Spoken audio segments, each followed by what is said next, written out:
เจ้าก็เนื้อขอสวัสดีทุกๆท่านเนาะสำหรับคลิปวิดีโอตัวนี้ข้าพเจ้าจะมาแนะนำวิธีการเพิ่มเลขลำดับแบบง่ายๆเนาะในกรณีที่ว่าเฮามีเซลล์ขันไว้แบบนี้เนาะแต่ว่าเฮาอยากให้มันมีเลขลำดับโดยที่ว่าเฮาบ่จำเป็นต้องไปพิมพ์เทอละโตละโตเขาเนาะแต่ว่าในกรณีนี้ข้าพเจ้าได้แยกว่าเป็น2แบบเนาะแบบที่1นี้เฮาจะแยกเลขลำดับในแต่ละหมวดเนาะที่ว่ามีเซลล์ขันแบบนี้เนาะข้าพเจ้าจะให้มันแยกเป็นเลขลำดับเป็นกลุ่มไผกลุ่มมันเนาะอันนี้เป็นกรณีที่1และกรณีที่2นี้ข้าพเจ้าจะให้มันเรียงตั้งแต่ต้นจนฮอดสุดท้ายเลยเนาะตัวอย่างว่ามันมี17รายการมันก็จะเรียงฮอด17รายการให้มันเรียงไปตามกลุ่มเนาะแต่น้อยหาใหญ่ข้าพเจ้าก็ทาสีบนเลขลำดับนี่เนาะถึงว่ามันสิมีเซลล์ขันแบบนี้ก็ตามเนาะแต่ว่าเราก็สามารถเฮ็ดได้เราก็คลิกใส่นี่หลังจากนั้นเราก็ใส่สูตรเข้าไปเนาะหลังจากนั้นก็กด Ctrl แล้วก็ Enter แล้วเราก็จะได้เลขลำดับที่ว่ามันแยกไปตามกลุ่มแบบนี้เนาะและอีกวิธีนึงเนาะเราอยากให้เลขลำดับมันเรียงแต่ต้นจนฮอดสุดท้ายเลยเนาะเราก็สามารถเฮ็ดได้เพียงแต่ทาสีอยู่นี่เนาะหลังจากนั้นพอเพิ่มสูตรเข้าไปแล้วก็กด Ctrl Enter เพียงเท่านี้เราก็จะได้เลขเรียงเนาะถึงว่ามันสิมีเซลล์ขันแบบนี้ก็ตามเราก็สามารถเฮ็ดเป็นเลขลำดับได้เนาะซึ่งจะมีวิธีและขั้นตอนใดๆนั้นมารับชมนะครับฟังไปนํกันได้เลยสำหรับวิธีที่1เนาะเราจะให้มันเรียงแยกเป็นกลุ่มเนาะกลุ่มไผกลุ่มมันเนาะเลขลำดับนั้นถึงว่ามันสิมีเซลล์ขันแบบนี้ก็ตามเนาะก็จะบ่มีปัญหาเพียงแต่ทานพิมพ์ขอความเข้าไปเลยเนาะแล้วเราจะมาเพิ่มน้ำหลังสำหรับเลขลำดับนั้นเนาะและสำหรับโตสูตรทำอิฐนี่ข้าพเจ้าจะใส่สูตรนี้เนาะที่ว่ามันเรียงไปตามกลุ่มของมันนั้นเนาะเราก็สามารถนำใส่สูตรตัวนี้ได้เลยเนาะเพื่อให้ทานสามารถเรียงเลขลำดับแยกไปตามกลุ่มนั้นเนาะและสำหรับวิธีการเพิ่มเนาะหลังจากที่ว่าทานป้อนข้อมูลเรียบร้อยแล้วเราจะเพิ่มเลขลำดับเข้าไปให้ทานมาคลิกใส่บนคอลัมน์ A เนาะที่ว่าเขามีเลขลำดับนั้นเนาะคลิกเข้าไปแบบนี้เนาะคลิกเข้าไปแบบนี้หลังจากนั้นให้ทานกด Ctrl G เนาะกด Ctrl G หลังจากนั้นให้ทานเลื่อนมาที่ Special คำว่า Special เนี่ยกดเข้าไปหลังจากนั้นให้ทานเลื่อนเมาส์ลงมาที่ Blanks เนาะ Blank หมายความว่า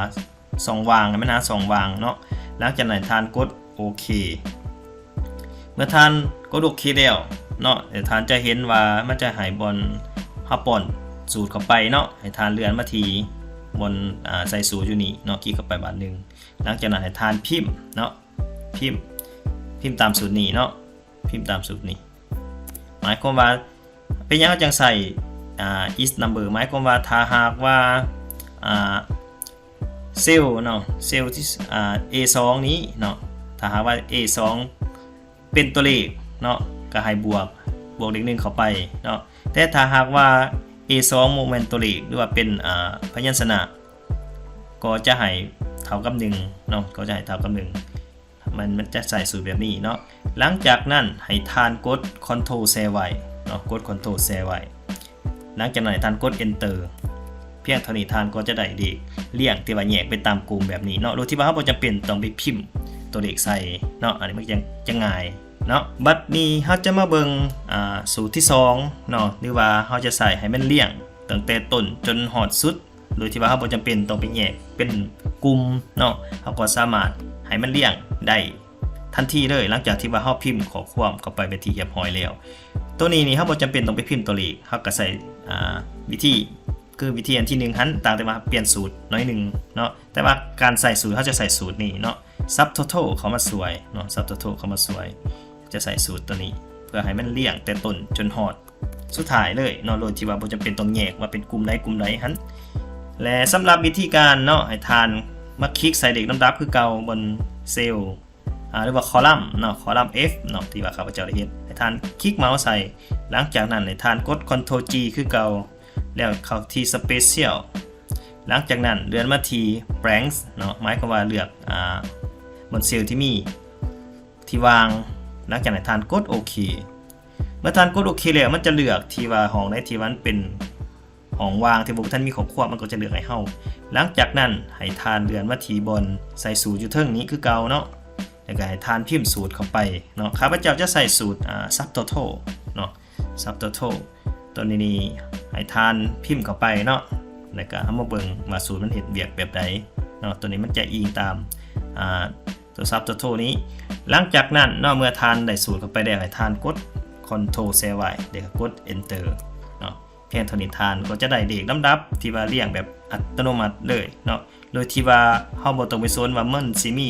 ห้องคันไว้หรือว่าบ่มีห้องคันไว้ก็สามารถนำใส่